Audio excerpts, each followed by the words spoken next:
Assalamualaikum warahmatullahi wabarakatuh. Qala musannif rahimallahu wa nafa'ana fid dharain amin.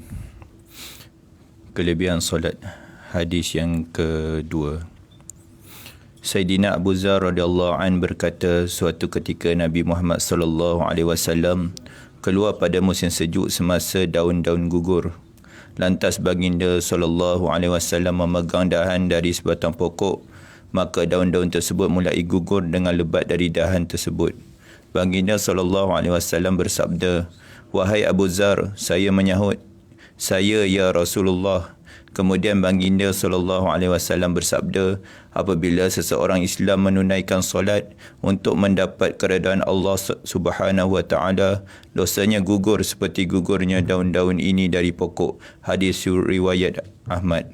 Ulangan hadis dari Sayyidina Abu Dzar radhiyallahu an berkata, suatu ketika Nabi Muhammad sallallahu alaihi wasallam keluar pada musim sejuk semasa daun-daun gugur.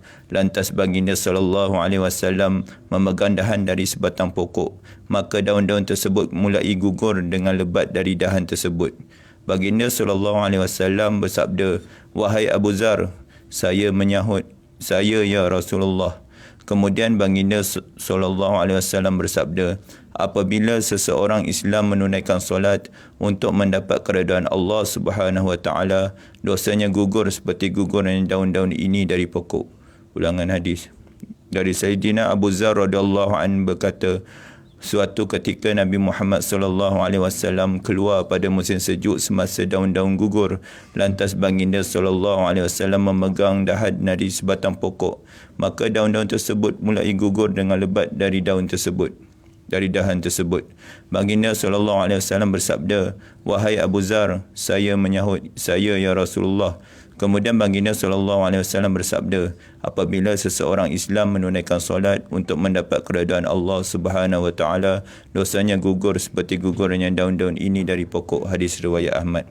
Keterangan, pada musim sejuk banyak sekali daun yang gugur sehingga kadang-kadang pada sesetengah pohon tiada sehelai daun pun yang tertinggal. Inilah juga mafhum daripada sabdaan Nabi Muhammad sallallahu alaihi wasallam di atas, iaitu kesan solat yang dilaksanakan dengan ikhlas akan menghapuskan semua dosa sehingga tidak ada satu dosa pun yang tertinggal.